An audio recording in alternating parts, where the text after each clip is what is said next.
Jumpa kembali di Intelligent Inspiration of Life. Pagi ini saya mau coba sharingkan teman-teman dengan temanya percaya Tuhan yang benar ialah hubungan yang semakin bertumbuh dewasa rohani dan menyenangkan serta tingkatkan level iman kita kepada Tuhan gitu, kepadanya gitu. Dari dasar kitab Kolose pasal 3 ayat 1 sampai 14 dan kitab Kolose pasal 3 ayat 15 sampai 25 teman-teman. Maksudnya teman, percaya Tuhan itu kan relatif teman, tergantung dari pertumbuhan level iman kita teman-teman. Jadi kalau kita bicara percaya Tuhan dari sisi tingkat kedewasaan rohani kita cuman di level misalnya balita rohani gitu. Ya percaya Tuhan itu jadi berbeda teman-teman dengan apabila kita katakan percaya Tuhan di level misalnya kanak-kanak rohani yang sudah lebih dewasa daripada balita rohani. Dan akan berbeda juga teman-teman apabila dari level tingkat kanak-kanak rohani menjadi remaja rohani. Begitupun juga teman-teman apabila kita sudah menjadi dewasa rohani. Jadi percaya ini bisa diurai dalam beberapa tingkatan kedewasaan rohani kita teman-teman. Bisa dari percaya karena balita rohani, percaya karena tingkat dari kanak-kanak rohani, remaja rohani, dan dewasa rohani. Dan ini pasti akan berbeda semua teman-teman. Sama aja apabila kita berhubungan dengan anak-anak kita gitu. Ya apabila kita berhubungan dengan anak-anak kita, waktu kita bicara balita, anak kita masih balita, ya otomatis kan kita dan anak kita yang balita tersebut ya berkomunikasi, berhubungan dengan cara-cara seperti hubungan seorang ayah gitu, seorang orang tua ya dengan balita gitu. Tapi begitu si balita ini berkembang, tumbuh menjadi kanak-kanak rohani, otomatis si kanak-kanak rohani ini berhubungan dengan kita sebagai ayahnya, ibunya atau orang tuanya ya dengan kategori, dengan cara ya kanak-kanak itu teman-teman, dengan cara kanak-kanak gitu.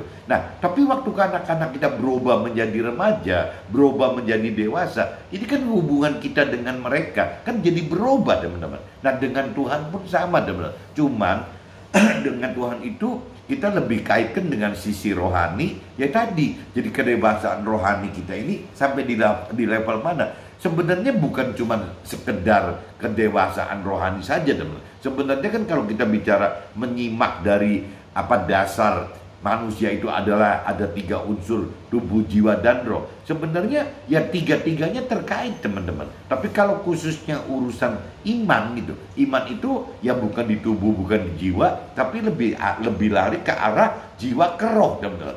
Jadi kalau kembali di tingkatan rohani itu ya yang tadi dikatakan ada tingkatan hubungan kita sebatas kita masih balita rohani, ya kita meningkat lagi menjadi kanak-kanak rohani, kita lanjut lagi menjadi remaja rohani, dan berakhir kita menjadi dewasa rohani. Dan ini tidak ada batasnya teman-teman. Jadi kembali lagi tergantung dari kedalaman pengenalan akan firman, tergantung dari kemampuan kita mengerti akan firman, dan tergantung juga dari keberanian kita melakukan firman. Nah dari kedalaman melakukan mengenal firman, kemampuan mengerti firman dan melakukan firman Tuhan, ini semua nanti berujung dari berujung ke tingkat atau level iman kita teman. Nah tingkat level iman kita dalam hal keberanian kita melakukan firman Tuhan dan banyaknya melakukan firman Tuhan, ini akan berdampak posisi kita teman. Posisi level iman kita makin tinggi, berarti posisi level kita di dalam surga nanti juga makin tinggi teman-teman. Jadi Tuhan katakan di surga itu ya ada posisi tingkatan gitu yang mesti kita uber sedekat mungkin dengan Tuhan. Nah kalau istilah dalam arti kata posisi itu bisa juga dikonversikan dalam bentuk ya sebagai timnya Tuhan gitu. Ya sebagai timnya Tuhan di dalam surga itu ya kita mesti uber posisi yang tertinggi. Atau dari sisi keluarga teman, kita dianggap sebagai keluarga Tuhan sehingga kita juga harus duduk di posisi yang tinggi. Kurang lebihnya gitu teman-teman. Jadi kembali lagi pagi ini, percaya Tuhan itu yang saya bawakan itu ya bukan cuma percaya Tuhan di level balita saja, karena percaya di level balita, di tingkat balita juga ada level percaya yang mesti kita kita capai gitu. Nah begitupun kanak-kanak rohani atau remaja rohani sampai ke dewasa rohani, masing-masing tingkat itu butuh teman. Jadi beda sekali. Teman-teman mesti sadar bahwa jangan sampai kita sudah dewasa rohani ya tapi tingkah laku kita soal percaya dengan Tuhan itu cuma levelnya level balita gitu. Kan jadi konyol teman-teman. Dan ini bisa terjadi teman-teman apabila kedalaman pengenalan akan firman Tuhan di kita itu tidak ada. Jadi meskipun physically secara tubuh jiwa kita sudah tua, misalnya anggaplah parameter tua di dunia itu di atas 55 tahun gitu ya, tapi tingkah laku kita secara rohani masih kayak balita teman-teman. Kan konyol sekali teman-teman ya apabila kita udah secara tubuh dan jiwanya udah di atas 55, tapi tingkah laku kita secara rohani masih seperti kanak-kanak rohani. Nah ini juga kacau teman-teman. Begitupun juga misalnya kalau kita sudah usia lanjut di atas pensiun 55 tahun ya secara tubuh dan jiwa kita, tetapi kita masih berlaku seperti remaja rohani. Nah ini juga kacau teman-teman. Jadi bagaimana harusnya yang terbaik itu ya kita belajar gitu, berusaha, berjuang untuk tingkatan kedewasaan rohani kita dari balita, kanak-kanak dan remaja masuk dewasa rohani itu seimbang teman, seimbang dengan umur tubuh dan jiwa kita. Harusnya yang terbaik seperti itu teman. Apalagi kalau teman-teman sadar bahwa umur kita itu ada batas 70-80 tahun. Nah kalau kita sekarang sampai umur 55 tahun masih seperti balita rohani, nah kita nggak ngerti teman-teman. Apakah kita 55 sampai ke batas umur kita 70-80, anggaplah yang terpendek 70, berarti dari 55 sampai ke 70 berarti sisa 15 tahun. Apa sisa 15 tahun kita mampu gitu untuk bisa berubah dari tingkatan iman kita dari tingkatan balita rohani ya naik lagi harus ke kanak-kanak rohani, naik lagi ke remaja rohani, baru nyampe ke dewasa rohani dalam waktu hanya 55 ke 70, hanya 15 tahun teman-teman. Apa keburu gitu. Nah yang lebih kacau lagi teman-teman, apabila ya sampai umur 60 pun masih belum masih seperti balita rohani. Nah berarti sisa umurnya makin dekat lagi teman-teman, 60 ke 70 tinggal 10 tahun. Nah lebih konyol lagi apabila sudah umur 65 tahun teman-teman. 65 tahun ngumur 70 tinggal sisa 5 tahun. Nah lebih bahaya lagi kalau sudah umur 70. Jadi ini nggak ada batasnya teman-teman. Cuman balik lagi karena Tuhan itu maha baik, maha adil, maha kuasa. Jadi kembali Tuhan itu tunggu ya. Jadi teman-teman jangan sampai mikir bahwa kita belum bisa kita belum meninggal dunia itu seolah-olah saling tunggu dan benar. Kita menunggu apa sih nggak ngerti gitu. Tapi yang jelas Tuhan sedang menunggu kita untuk kita berbalik dan bertobat ya melakukan ya kebenaran yang Tuhan rancang dan kehendaki bagi kita. Seharusnya yang benar seperti itu teman-teman. Jadi bukan kita menunggu kok kita nggak meninggal dunia tanpa kita action apa-apa, tanpa kita melakukan apa-apa. Justru yang benar itu justru selama Tuhan masih memberikan umur kepada kita, umur yang lebih panjang kepada kita. Ya kalau kita sadar ya secepatnya ini adalah yang kita harus pakai gitu. Waktu dispensasi belum meninggal dunia ini ya harus kita pakai untuk secepatnya berbalik dan bertobat, ya mencari pengenalan akan firman Tuhan, akan mencari akan pengertian firman Tuhan dan berani teman-teman untuk melakukan firman Tuhan. Kalau tidak terus buat apa teman-teman kita umurnya panjang tidak bergerak sama sekali sesuai yang Tuhan rancangkan tadi. Terus tetap ujungnya teman-teman orang itu pengen melakukan firman, mau mengenal firman atau tidak, mau mengerti firman atau tidak, ya mau melakukan firman atau tidak. Terus tetap ujungnya umur 120 tahun meninggal gitu. Nggak ada gitu. Orang di atas 130-an tahun gitu nggak ada. Yang ada itu cuma 120-an tahun gitu. Akhirnya meninggal juga. Dan yang meninggal ini dalam bahaya teman-teman. Apabila kita Tuhan kasih dispensasi ke kita umur kita sampai 120 tahunan, apabila kita melakukan firman Tuhan, ini pasti kan diuberkan posisi teman-teman. Posisi kita di akhirat, di dalam surga itu ya karena Tuhan kasih umur panjang sampai 20 tahun. Berarti kan bisa jauh lebih tinggi teman-teman. Bisa mencapai yang tertinggi apabila kita melakukan firman Tuhan. Tapi apabila Tuhan memberikan dispensasi umur kita 120 tahunan, 120 tahunan, tapi tidak mengenal firman Tuhan gitu. Lalu sih hitungin apa gitu. Lama-lama juga meninggal dunia juga 120 tahun. Begitupun juga sama teman-teman. Kita mengenal firman Tuhan ya, tapi tidak mengerti firman Tuhan sampai umur 120 tahun. Terus buat apa gitu? Parameter Tuhan kan melakukan firman Tuhan. Jadi yang mesti kita sadar itu adalah bagaimana kita harus pertama sekali kan basicnya kan dari pribadi kita manusia mencari teman-teman, mau gitu, mau mencari Tuhan dan firman Tuhan seperti di kitab Matius pasal 6 ayat 33 tadi gitu. Ya harus kita mau dulu. Nah setelah kita mau, ya kita harus mulai meneruskan lagi mendalami teman-teman. Mengendalami pengenalan akan firman Tuhan, mengenal firman Tuhan dan mendalami pengenalan akan firman Tuhan. Dan dilanjut lagi teman-teman, bagaimana kita belajar untuk mengerti, bahkan mampu mengerti firman Tuhan dari pikiran perasaan kehendak Tuhan, bukan dari mengerti itu dari pikiran perasaan kehendaknya kita atau dari kehendaknya manusia atau dari kehendaknya si mentor rohani atau rohaniawan atau teman rohani kita, bukan itu teman-teman. Tapi kita harus mengerti dari pikiran perasaan kehendaknya Tuhan, dari jiwanya Tuhan.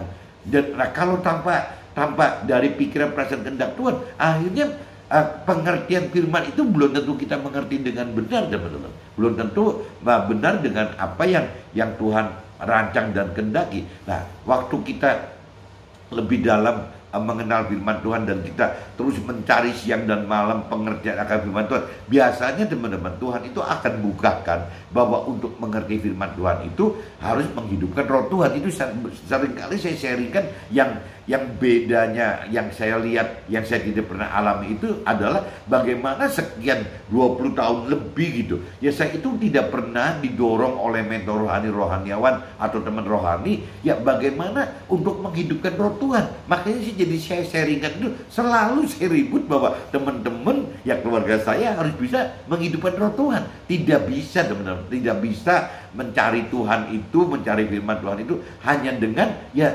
cuman beragama, beribadah, tata krama, bagaimana beribadah, ya cuma begitu aja, nggak bisa teman. Atau hanya cuma pujian penyembahan seperti itu. Nah itu cuma sifatnya liturgi yang dilakukan oleh orang-orang yang beragama, tapi tidak mengenal, tidak mengerti tidak mengenal dan mengerti akan pribadi Tuhan maupun terhadap firman-Nya gitu. Nah ini mereka melakukan seperti itu. Nah mereka melakukan seperti itu, roh Tuhan tidak dilibatkan, tidak dihidupkan. Waktu roh Tuhan tidak dihidupkan, ya kembali lagi pengenalan pengertian akan firman Tuhan itu, pengenalan pengertian akan pribadi Tuhan itu dipaksakan dari ya pengenalan pengertian akan dari kita, dari manusia gitu. Ya itu yang dipaksakan seperti itu. Jadi yang terjadi itu firman-Nya menjadi pikiran perasaan kehendak manusia yang orang Nasrani katakan itu namanya logos gitu. Jadi bagaimana caranya firman Tuhan, ayat-ayat firman Tuhan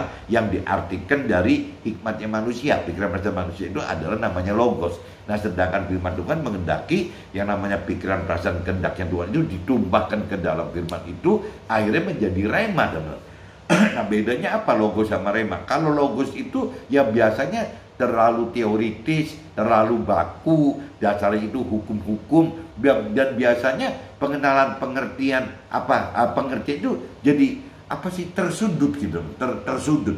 Tapi apabila misalnya ayat firman itu diartikan dari sisi rema, nah ini yang tidak ada batasnya teman-teman. Yang saya selalu sharingkan bahwa apabila kita mengerti firman Tuhan dari hikmatnya Tuhan, itu tidak ada batas apabila hidupkan roh Tuhan itu sampai kita hidup di dunia ini bahkan sampai kekal teman-teman. Yang namanya firman Tuhan itu akan selalu bersama kita gitu.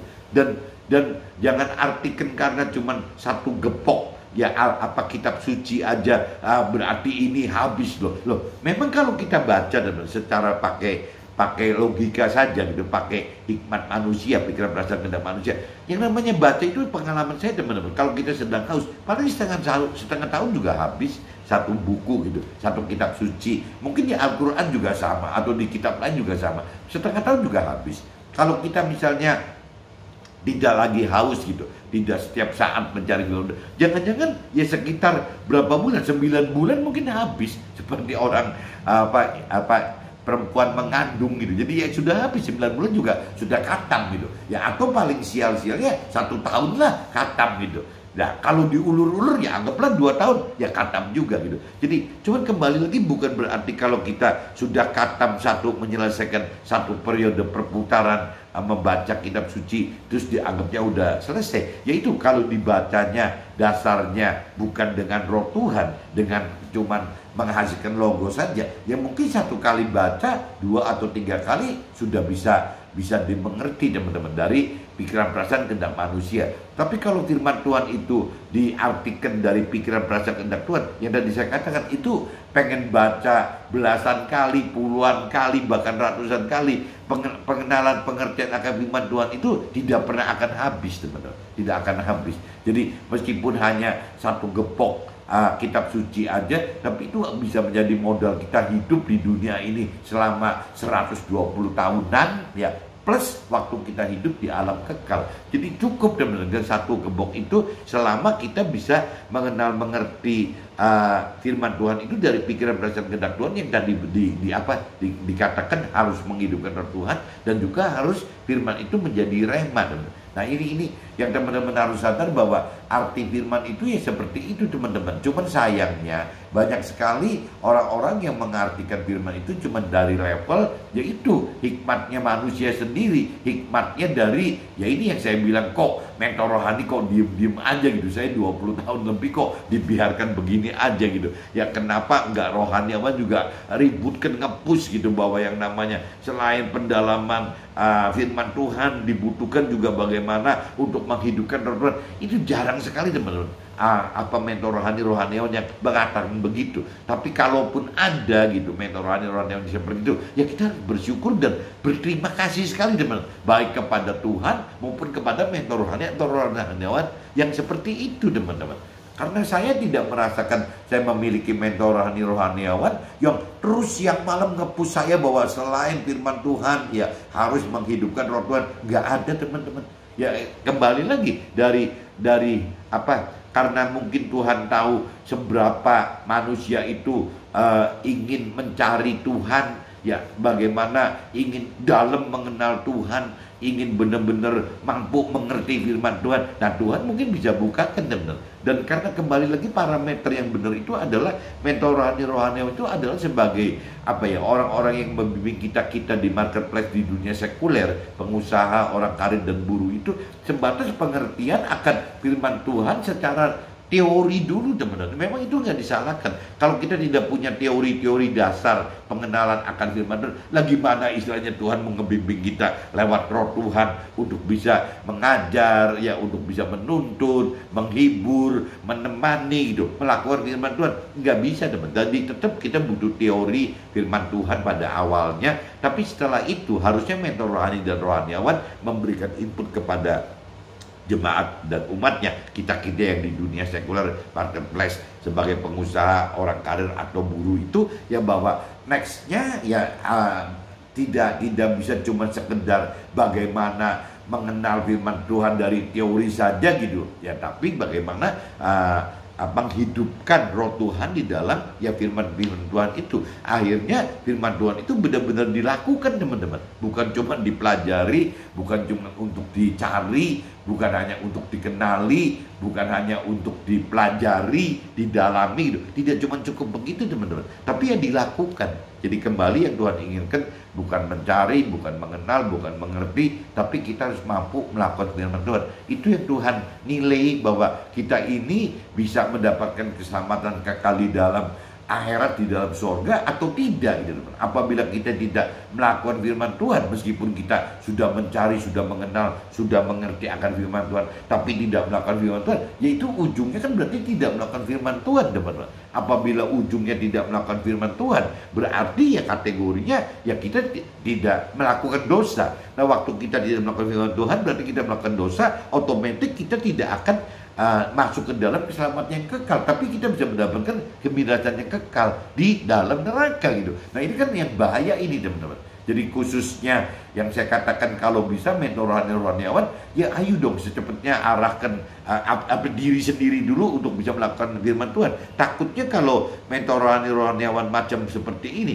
jangan-jangan mereka juga bisa mengajarkan teori firman Tuhan tanpa mampu melakukan firman Tuhan loh. Ini kasihan banget rohaniawan dan mentor rohani seperti itu gitu. Nah sebaliknya teman-teman, kalau mentor rohaniawan tidak melakukan firman Tuhan, yang kasihan juga jemaat dan umatnya teman-teman. Kita-kitanya yang di marketplace di dunia sekarang itu bisa nyasar semua. Nah ini yang mesti kita secepatnya sadar semua gitu. Ya khususnya mentor rohaniawan sadar secepatnya gitu. Nah coba arahkan jemaatnya, umatnya untuk bisa selain mencari, mengenal dan mengerti akan firman Tuhan, tapi ujung-ujungnya harus melakukan firman Tuhan karena parameternya adalah melakukan firman Tuhan. Nah setelah nanti umat jemaatnya itu kita yang sebagai pengusaha, orang karir dan buruh itu melakukan firman Tuhan. Nah nanti setelah lebih dalam lagi ya Tuhan akan bukakan bahwa roh Tuhan akan bukakan bahwa kita ini tidak cukup hanya melakukan firman Tuhan, tapi bagaimana meskipun kita ada di dunia sekuler di marketplace, bukan sebagai mentor rohani, bukan rohaniawan, tapi Tuhan pengen agar kita itu bisa mengajarkan firman Tuhan dengan cara bukan teori firman Tuhan, tapi dengan cara memberi kesaksian hidup teman-teman bahwa kita itu hidup bersama Tuhan, bahwa Tuhan itu ada, bahwa Tuhan itu maha kuasa, dan memang kita hidup bersama Tuhan gitu. Nah itu di dalam firman Tuhan gitu, melalui firman Tuhan. Nah ini yang Tuhan mengharapkan itu, bahwa kita yang di dunia sekuler, di marketplace, di pengusaha, di orang karir dan buruh itu adalah menjadi alatnya Tuhan juga teman-teman untuk beriman firman Tuhan. Nah dengan reward, Tuhan katakan dengan upah gitu ya, bahwa apabila kita tidak hanya melakukan firman Tuhan tapi juga memberitakan kebenaran firman Tuhan kepada sesama, rewardnya itu posisi teman-teman. Posisi kita di dalam surga itu berarti levelingnya akan lebih tinggi di atas daripada orang-orang yang hanya sekedar melakukan firman Tuhan. Kalau orang-orang yang hanya sekedar masuk ke dalam surga teman, bukan cuman bukan orang yang melakukan cuma kebenaran firman Tuhan aja, orang yang tidak sadar gitu ya, melakukan firman Tuhan pun bisa masuk ke dalam surga. Jadi ya balik lagi, mungkin di dalam kelompok warga surga yang biasa di dalam surga itu yang terdiri dari banyak-banyak orang, dan belum tentu orang itu sudah mengenal pribadi Tuhan Allah atau mengenal firman Tuhan Allah, belum tentu. Tapi mereka kalau dibawa alam sadar melakukan firman Tuhan gitu, ya pasti masuk ke dalam surga. Yaitu penghukuman yang Tuhan berikan, penghakiman, penghukuman kepada orang-orang yang tidak mengenal Tuhan Allah, tidak mengenal firman Tuhan Allah, tetap dengan hukum-hukum yang memang Tuhan pasti adil gitu loh. Ya dihukum secara ya posisinya orang-orang tersebut, orang dunia dan orang berkeyakinan tersebut gitu. Nah beda teman-teman dengan kita apabila kita mengenal Tuhan Allah dan firman Tuhan Allah, tapi kita tidak melakukan firman Tuhan Allah. Nah itu malah hukumnya lebih berat teman-teman. Jadi kalau kita nggak mau dapat hukum yang lebih berat, ya sudahlah, kita jangan pelajari firman Tuhan Allah atau mempelajari masalah pribadi Tuhan Allah. Karena konsekuensinya orang yang mengenal firman Tuhan Allah dan Tuhan Allah apabila tidak melakukan firman Tuhan Allah, itu konsekuensi penghakiman, penghukumannya lebih berat dibanding orang dunia atau orang berkeyakinan. Orang berkeyakinan kan bisa dimaklumi oleh Tuhan, ya bahwa dia sebut dia beragama, dia seolah-olah mengerti Tuhan, tapi sebenarnya tidak. Ya seolah-olah dia sudah mengenal firman Tuhan, tapi dalam arti kata hanya tidak mengenal dan tidak mampu mengerti firman Tuhan yang benar itu secara pikiran, perasaan, kehendak Tuhan. Nah ini yang kita mesti hati-hati teman-teman. Jadi pagi ini saya lebih men-sharingkan bahwa yang namanya percaya kepada Tuhan itu ya tidak akan sharingnya tidak akan habis-habis, karena tergantung dari level kedewasaan rohani kita sampai di mana teman. Ya kalau dewasa rohani kita yang menentukan hubungan kita dengan Tuhan, yang tadi dikatakan bagaimana Tuhan berbicara dengan orang yang balita rohani, ya di level balita rohani. Ya Tuhan akan bicara dengan orang yang kanak-kanak rohani, ya untuk orang-orang yang di level kanak-kanak rohani. Tuhan juga akan bicara dengan orang-orang di kategori remaja rohani apabila memang level rohaninya baru ke tingkatan kedewasaan rohani, baru di level remaja rohani. Dan Tuhan akan bicara lebih dewasa rohani apabila kita sudah memang mengalami kedewasaan rohani. Jadi nyambung teman-teman. Gak bisa lah kita bayangin kita sebagai orang tua ketemu anak kita yang balita dengan kanak-kanak gitu, dengan remaja, dengan dewasa, kan beda teman-teman. Penghormatan kita anak-anak kita terhadap kita pun sama sebenarnya. Semakin dewasa orang ini harusnya mereka akan makin menghormati. Nah, kita juga harusnya kan sama, teman. Ya, semakin kita dewasa rohani, ya kita harusnya lebih menghormati Tuhan gitu. Dan dengan cara bagaimana? Ya dengan makin mengenal, mampu mengerti serta mampu melakukan firman Tuhan. Itu loh, kedewasaan rohani itu seperti itu. Nah, ini judulnya itu teman-teman. Saya coba bacakan dulu dasar di kitab Kolose pasal 3 ayat 1 sampai 14 dan Kolose pasal 3 ayat 15 sampai 2 seperti ini teman-teman. Karena itu, kalau kamu dibangkitkan bersama dengan firman Tuhan gitu, ya, carilah perkara yang di atas, di mana firman Tuhan itu ada, duduk di sebelah kanan Tuhan Allah gitu. Jadi firman Tuhan Allah itu adalah firman adalah Tuhan Allah, Tuhan Allah adalah firman. Jadi maksudnya ya kita mesti mencari benar-benar firman Tuhan Allahnya dulu teman-teman, sebelum kita benar-benar secara pribadi bisa melihat Tuhan Allah gitu. Jadi kalau tanpa ada firman Tuhan Allah, kita sulit sekali teman-teman untuk bisa bertemu melihat Tuhan Allah gitu. Jadi basicnya kita hidup di dunia ini, Tuhan Allah sudah bekali dengan ya tadi ada firman Tuhan Allah, dan bahkan Tuhan sudah bekali juga dengan roh Tuhan teman-teman. Nah, ini yang mesti kita sadari bahwa Tuhan sudah mau dari kita firman Tuhan Allah dan roh Tuhan. Tinggal kitanya sadar nggak bahwa ada modal untuk bisa ketemu Tuhan Allah, bisa melihat Tuhan Allah itu melalui firman Tuhan Allah dan hidupkan roh Tuhan Allah. Itu yang kadang-kadang banyak nggak sadar. Itu yang tadi saya bilang, kalau saya boleh protes, kok iman rohani diem aja loh, malah saya jadi curiga, jangan-jangan si rohaniawan dan mentor rohani itu jangan-jangan tidak melakukan firman Tuhan gitu. Ya kalau yang namanya, kalau rohaniawan dan mentor rohani melakukan firman Tuhan, logikanya dia pasti harus mengajarkan gitu, mengajarkan kita yang di dunia sekuler, di marketplace, untuk bagaimana tidak cuma mendalami akan firman Tuhan aja, tidak cuma merenungi pengertian akan firman Tuhan aja, tapi bagaimana menghidupkan roh Tuhan, teman.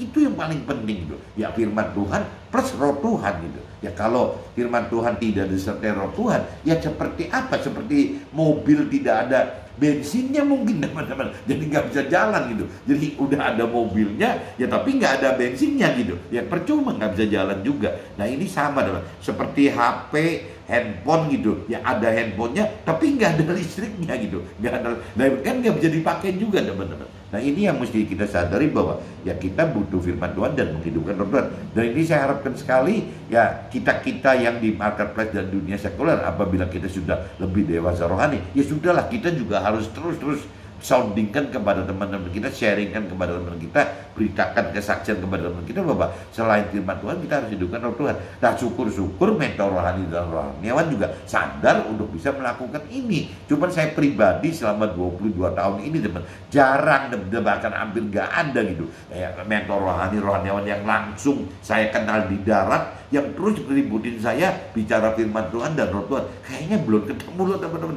Yang dia push itu cuma bicara firman Tuhannya saja gitu, tapi tidak meributkan roh Tuhan itu. Nah ini yang saya ngerasakan, makanya jadi kompensasinya apabila saya bikin vlog itu selalu ributin roh Tuhan gitu. Karena nggak bisa cara lain teman-teman. Selain firman Tuhan ya harus hidupkan roh Tuhan, nggak ada cara lain gitu. Nah, pikirkanlah perkara yang di atas, bukan yang di bumi. Firman Tuhan katakan begitu. Sebab kamu telah mati dan hidupmu tersembunyi bersama dengan si firman Tuhan di dalam Tuhan Allah tadi, teman-teman. Apabila firman Tuhan Allah yang adalah hidup kita menyatakan diri kelak, kamu akan menyatakan diri bersama dengan Tuhan Allah dalam kemuliaannya. Nah ini jadi yang tadi saya bilang digandengkan, kalau saya bicara kitab Kolose pasal 3 ayat 1 sampai 4 diuniversalkan, ya bunyinya begitu teman-teman, bahwa yang namanya firman Tuhan ya Tuhan Allah ya firman Tuhan. Cuman waktu itu teman-teman, waktu firman Tuhan itu menjadi manusia, karena memang Nabi Isa yang diutus oleh Tuhan Allah kepada orang-orang Nasrani gitu, sebagai ya firman Tuhan Allah teman-teman. Jadi kalau buat saya pribadi, firman Tuhan Allah adalah ya memang firman-Nya Tuhan Allah, tapi juga bisa juga diartikan bahwa waktu menyampaikan firman Tuhan Allah itu ya Tuhan Allah mengutus gitu Nabi Isa secara Nasrani untuk bisa menyampaikan firman Tuhan Allah. Jadi kaitannya kalau buat saya pribadi ada 3, Tuhan Allah, firman Tuhan Allah, dan Nabi Isa. Itu satu paket teman-teman. Bahkan ya lewat Nabi Isa Tuhan Allah mendemokan roh Tuhan yang ada dari Tuhan Allah kepada Nabi Isa itu. Nah ini loh, ini yang roh Tuhan ini juga akan didemokan kepada kita semua teman-teman. Maksudnya itu loh, jadi firman Tuhan Allah dan roh Tuhan Allah itu harus hidup. Karena Nabi Isa juga melakukan itu sebagai sulungnya. Kalau Nabi Isa tanpa ada roh Tuhan, rasanya juga nggak ada power gitu. Nggak ada kuasa untuk bisa bagaimana memberitakan kebenaran firman Tuhan, mengajarkan kebenaran firman Tuhan. Nggak ada. Kita juga sama dong. Mentor rohani dan rohaniawan juga sama. Kalau tidak menghidupkan roh Tuhan, tidak ada power, tidak ada kuasa untuk bisa dengan mentakjubkan gitu. Kalau firman Tuhan katakan, jadi tidak ada kuasa ya untuk menyampaikan benar firman Tuhan atau kesaksian firman Tuhan gitu. Nah ini kalau kita sudah masuk ke ayat 5, ini perikopnya itu manusia baru teman-teman. Judulnya itu. Oh ini saya bacakan dulu di ayat ketiganya. Sebab kamu telah mati. Jadi kalau kita tadi nyambung, pikirkanlah perkara yang di atas, bukan yang di bumi. Sebab kamu telah mati, hidupmu tersembunyi bersama dengan firman Tuhan dan Tuhan Allah di dalam Allah. Apabila firman Tuhan Allah yang adalah hidup kita menyatakan diri kelak, kamu akan menyatakan diri bersama dengan firman Tuhan Allah di dalam kemuliaan Tuhan Allah gitu. Nah judul yang ayat 5-nya, perikopnya manusia baru. Karena itu matikanlah dalam dirimu segala sesuatu yang duniawi, yaitu percabulan, kenajisan, hawa nafsu, nafsu jahat, dan juga keserakahan yang sama dengan penyembahan berhala. Semuanya itu mendatangkan murka Allah atas orang-orang yang durhaka. Dahulu kamu juga melakukan hal-hal itu ketika kamu hidup di dalamnya. Tetapi sekarang buanglah semuanya ini, yaitu marah, geram, kejahatan, fitnah, kata-kata kotor yang keluar dari mulutmu. Jangan lagi kamu saling mendustai, karena kamu telah menanggalkan manusia lama serta kelakuannya ya, dan telah mengenakan manusia baru yang terus-menerus diperbarui untuk memperoleh pengetahuan yang benar menurut gambar Khaliknya. Nah teman-teman perhatikan ayat 10 itu, jadi perkembangan pengenalan pengertian akan firman Tuhan itu selalu bertumbuh teman. Ya otomatis dampaknya itu ya dengan iman kita juga akan selalu bertumbuh teman-teman. Di ayat 10 seperti itu.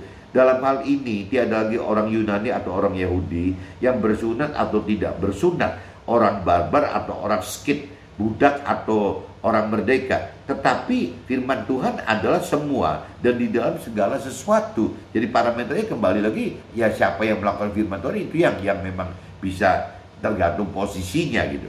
Karena itu sebagai orang-orang pilihan Allah yang dikuduskan dan dikasihinya, kenakanlah belas kasihan, kemurahan, kerendahan hati, kelemah lembutan, kesabaran. Sabarlah kamu seorang terhadap yang lain, dan ampunilah seorang akan yang lain. Apabila seorang menaruh dendam terhadap yang lain, sama seperti Tuhan telah mengampuni kamu, kamu berbuat jugalah demikian.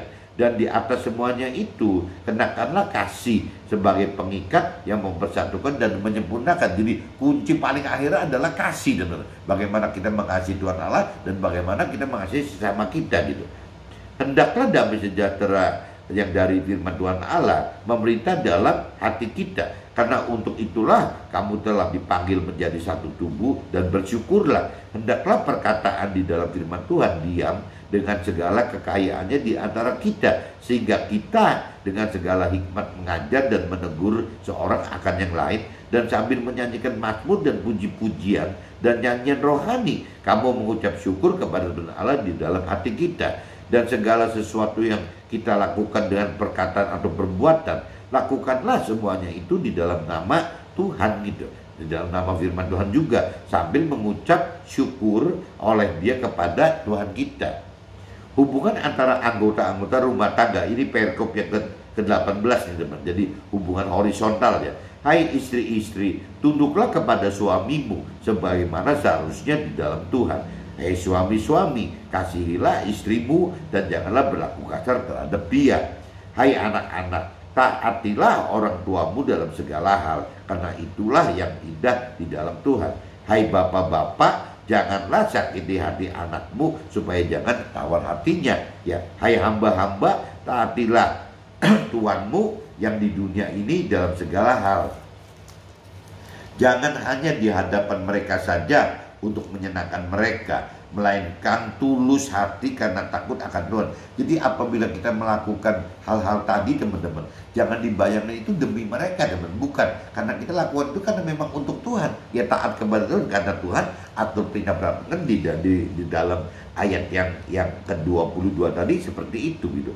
Apapun juga yang kamu perbuatlah dengan segenap hatimu seperti untuk Tuhan dan bukan untuk manusia. Nah ini teman-teman camkan yang ayat 2 Kolose pasal 3 ayat 23 penting sekali. Apapun juga yang kamu perbuatlah dengan segenap hatimu seperti untuk Tuhan dan bukan untuk manusia. Kamu tahu bahwa dari Tuhanlah kamu akan menerima bagian yang ditentukan bagimu sebagai upah. Gitu. Jadi firman Tuhan adalah Tuhan dan kamu hambanya.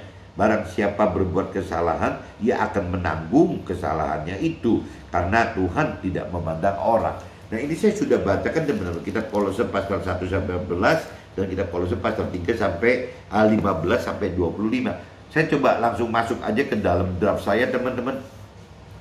Kolose pasal 3 ayat 1 sampai 4. Percaya Tuhan yang benar adalah bagaimana bertumbuh hikmat pengertian akan Tuhan dengan semakin berpikir dan berperasaan serta berkehendak untuk perkara-perkara rohani yang di atas, yang kekal gitu. Bukan hanya perkara-perkara duniawi yang fana di bawah gitu, di bumi ini, di dunia ini gitu. Jadi ini perlu disimak teman-teman, bahwa apabila kita sudah makin dewasa rohani, apabila dalam arti kata kita kaitkan dengan percaya Tuhan yang benar setelah kita dewasa rohani, yaitu Tuhan pengen sekali bahwa kita itu tidak berpikir untuk hidup, tidak berpikir berperasaan berkehendak ya, atau mungkin tidak dengan rancangan dan kehendak hanya hidup di dunia ini saja, tapi bagaimana hidup di alam akhirat nanti teman-teman. Bagaimana tidak mendapat tidak dengan pola pikir seperti orang dunia atau orang keyakinan pada umumnya, ya bagaimana mentargetkan sukses duniawi, bagaimana mentargetkan bahagia duniawi, bagaimana memenuhi nafsu-nafsu duniawi demi keangkuhan dan kesombongan dengan segala macam cara loh. Ini tidak beda teman-teman. Rancangan dan kehendak semacam ini yang dilakukan orang dunia dan orang berkeyakinan tidak beda dengan iblis dan setan. Iblis dan setan juga pengen seperti itu, tapi begitu kita masuk manusia semua ke rancangan kehendak seperti tadi gitu, ya pasti kejebak semua teman-teman. Tidak akan bisa meninggalkan dunia ini, ya ujung-ujungnya ya jadi akhirnya tidak melakukan firman Tuhan dan mendapatkan kebinasan kekal di dalam neraka. Itu loh yang teman-teman harus hati-hati. Sedangkan yang sudah percaya dan dewasa rohani, target Tuhan kan berbeda teman-teman, bahwa bagaimana kita mendapatkan keselamatan akhirat, bagaimana mendapatkan damai sejahtera di akhirat yang kekal, bagaimana masuk ke dalam surga,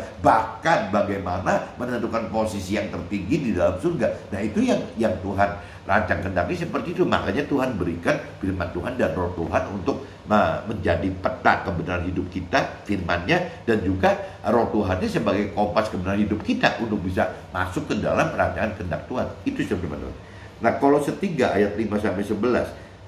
Sejak hati kita terdorong untuk cari Tuhan, atau secara formalitas kita menerima Tuhan dengan firman Tuhan dengan cara dibaptis bagi orang Nasrani. Tapi kalau pengertian saya, jangan-jangan kalau untuk teman-teman dari keluarga jadi Muslim bukan dibaptis itu teman-teman, tapi simbolisnya itu dengan disurat juga bisa seperti dianggap seperti itu, sudah dibaptis gitu, sudah menerima Tuhan Allah dan sudah menerima firman Tuhan Allah. Harusnya seperti itu teman-teman.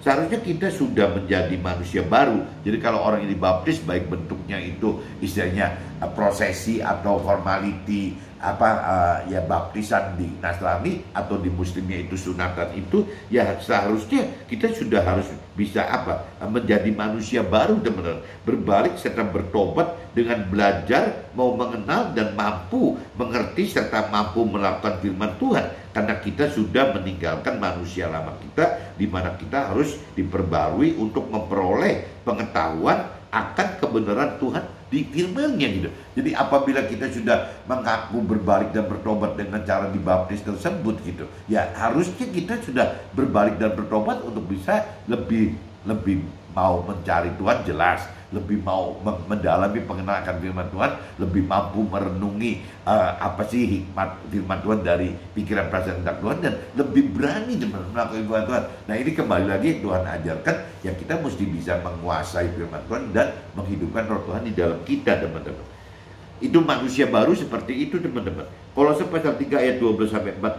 Sebagai manusia baru maka kita jadi orang-orang pilihan Tuhan yang dikuduskan dan dikasihinya. Maka kita harus belajar untuk berbelas kasihan dan bermurah hati serta rendah hati, lemah lembut dan bersabar. Ya, di antara semua yang paling penting itu justru yang Tuhan tekankan adalah kasih sebenarnya. Sebagai kasih itu sebagai pengikat yang mempersatukan dan menyempurnakan. Nah ini jadi kuncinya Tuhan itu adalah kasih. Ya bagaimana kita nomor satu mengasihi Tuhan, yang kedua adalah mengasihi sesama kita. Tuhan ajarkan di firman, ilmu yang tertinggi itu dari firman Tuhan itu adalah kasih, teman, nggak ada yang lain gitu. Kolose pasal 3 ayat 15-17. Hidup sebagai manusia baru adalah hidup dengan damai sejahtera Tuhan oleh perintah dan peraturan firman Tuhan, dan hidupkan roh Tuhan di dalam keseharian, lakukan hidup kita, bahkan belajar memberitakan kebenaran Tuhan melalui kesaksian hidup di jalan firman Tuhan, dan juga bersama roh Tuhan dengan perkataan dan perbuatan, semua dilakukan dalam nama Tuhan. Nah ini yang teman-teman harus sadari ya, seperti itu teman. Jadi bagaimana ya manusia baru itu adalah manusia dengan yang targetnya berubah, bukan manusia lain yang target sukses duniawi, mencari kebahagiaan duniawi, memenuhi nafsu-nafsu duniawi demi keampunan, kesombongan dengan segala macam cara dihalalkan. Nah itu kan cerita manusia lama kita seperti itu teman. Tapi kalau kembali menjadi manusia baru, bukan, target kita adalah mendapatkan keselamatan akhirat yang kekal, bagaimana hidup damai sejahtera di akhirat yang kekal, bagaimana bisa masuk ke dalam surga, bahkan duduk di posisi yang tertinggi di dalam surga. Nah ini antara bedanya istilah manusia lama dan manusia baru itu seperti ini, teman-teman. Jadi teman-teman mesti sadar bahwa apabila kita menjadi manusia baru, ya targetnya berubah. Ya targetnya itu harus sesuai dengan rancangan kehendak Tuhan, bukan target duniawi yang sesuai dengan rancangan kehendak iblis atau setan. Pasti beda sekali, teman-teman. Kolose pasal 3 ayat 18-22. Hubungan antara anggota keluarga ini Tuhan juga ajarin, teman-teman, bukan antara hubungan kita vertikal antara kita manusia dengan Tuhan, tapi Tuhan juga ajarin teman-teman secara horizontal gitu ya. Di Kolose pasal 3 ayat 18-22, hubungan antara anggota keluarga secara horizontal dalam rumah tangga kita. Jadi istri harus tunduk kepada suami gitu. Itu kan hubungan horizontal, istri ke suami. Suami harus mengasihi istri. Nah itu juga hubungan horizontal, teman. Bagaimana seorang suami bisa mengasihi istri gitu. Nah begitupun juga firman Tuhan katakan anak-anak harus taat kepada orang tua, baik kepada bapaknya atau kepada ibunya gitu. Nah itu kan tetap hubungan horizontal juga dong. Bahkan di sini ya orang tua pun jangan sampai menyakiti hati anak-anaknya gitu. Ya ini juga hubungan horizontal. Bahkan lebih jauh lagi, teman, bukan keluarga dalam arti kata satu darah gitu ya, tapi di sini dikatakan juga bawahan juga, yaitu sebagai anggota keluarga kita. Kalau kita sebagai pengusaha gitu, atau orang karir punya anak buah, atau buruh punya anak buah, bawahan kita juga sama, teman, dianggapnya harus seperti keluarga kita gitu ya, dimana ya bawahan taat kepada atasan. Semua dilakukan bukan hanya untuk menyenangkan antar anggota di dalam kelasnya horizontal itu, di dalam garis horizontal, tapi sebenarnya ya untuk bahwa kita seperti itu ya karena kita taat melakukan firman Tuhan, teman. Jadi semua itu yang kita lakukan dalam hidup kita itu sebenarnya bukan karena kepengen kita gitu, tapi kita lebih condongnya karena kita taat kepada perintah-perintah firman Tuhan. Makanya Tuhan ada di firman juga ada yang katakan kadang-kadang kalau kita tidak mengerti firman Tuhan lebih dalam, ada firman Tuhan yang mengatakan bahwa kita itu harus membenci orang tua kita, ya kita itu harus membenci misalnya semua. Apabila kita pengen mengasihi Tuhan itu ya harus kita membenci manusia yang lain. Nah kunci benarnya bukan soal membenci, teman. Maksud Tuhan itu bagaimana caranya kita tetap memprioritaskan ya kasih kita itu kepada Tuhan gitu. Nah, di atas kasih-kasih yang lain, kasih kita terhadap suami atau istri, kasih kita terhadap orang tua, kasih kita terhadap anak-anak, keluarga kita, itu tidak boleh dibandingkan dengan kasih kita kepada Tuhan Allah. Jadi Tuhan Allah itu ya prioritas satunya, bahkan mungkin bukan prioritas satu, ya prioritas kita hidup ya yang memang mengasihi Tuhan Allah. Jadi waktu nanti kita mengasihi Tuhan Allah, baru Tuhan Allah yang perintahkan kita untuk mengasihi orang tua kita, mengasihi istri kita atau suami kita, mengasihi anak-anak kita, mengasihi keluarga kita, mengasihi sama kita. Itu semua karena memang diinstruksi oleh Tuhan Allah, teman. Bukan karena pikiran, perasaan, kehendak kita, bukan karena cuma jiwa kita saja. Nah, ini bedanya di situ. Jadi Tuhan perintahkan kita pengen mengasihi atau tidak, ya kita harus taat gitu. Apabila kita mengasihi Tuhan, ya kita harus ikutin perintah Tuhan. Nah, kebenaran salah satu perintah Tuhan adalah mengasihi sesama kita, mengasihi orang tua kita, suami istri kita, atau anak-anak kita, keluarga kita, sesama kita. Itu kebenaran di dalam firman Tuhan itu sama gitu. Tuhan juga perintah kita untuk bisa mengasihi seperti itu. Tapi kasihi Tuhan itu tetap sebagai yang utama gitu, yang memang yang benar-benar aslinya itu yang mengasihi Tuhan. Yang lain itu sebagai tambahannya aja, teman-teman. Maksudnya kasih kepada Tuhan seperti itu karena memang bentuknya kita melakukan kasih itu karena memang taat kepada Tuhan gitu. Bukan karena kita melakukan kasih di luar Tuhan itu karena memang kita mengasihi, itu yang salah, teman-teman.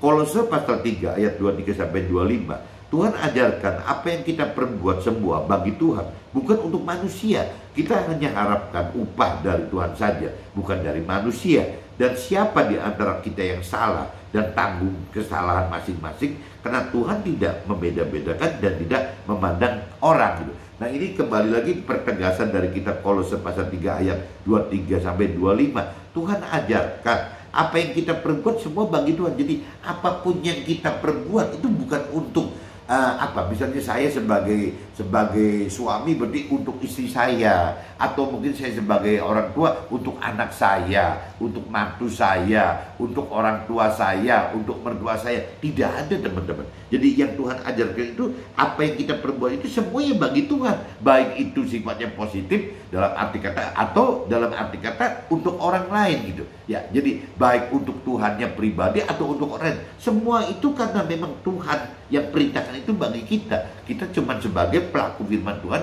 yang harus taat gitu. Itu kuncinya. Tuhan ajarkan apa yang kita perbuat semua bagi Tuhan, bukan untuk manusia. Nah, ini kita harus sadar, teman. Kita mengasihi orang, kita memberi orang, kita memaafkan orang, semua itu karena memang untuk Tuhan, teman. Bukan untuk orang tersebut, bukan untuk yang lain itu gitu. Jadi kita melakukan melakukan semua itu ya memang untuk Tuhan, ya karena kita taat kepada apa yang diperintahkan oleh firman Tuhan itu. Lepas kita suka atau tidak suka loh, teman-teman. Jadi ya itu kembali lagi beda dengan kalau kita melakukan perintah peraturan firman Tuhan itu karena memang karena pikiran perasaan kita beda sekali, teman. Jadi Tuhan pengen kita melakukan firman Tuhan itu ya dengan karena memang demi Tuhan gitu, demi Tuhan. Jadi memang melakukan itu karena memang bentuk ketaatan kita kepada Tuhan gitu, teman-teman. Jadi bukan bagi orang lain gitu.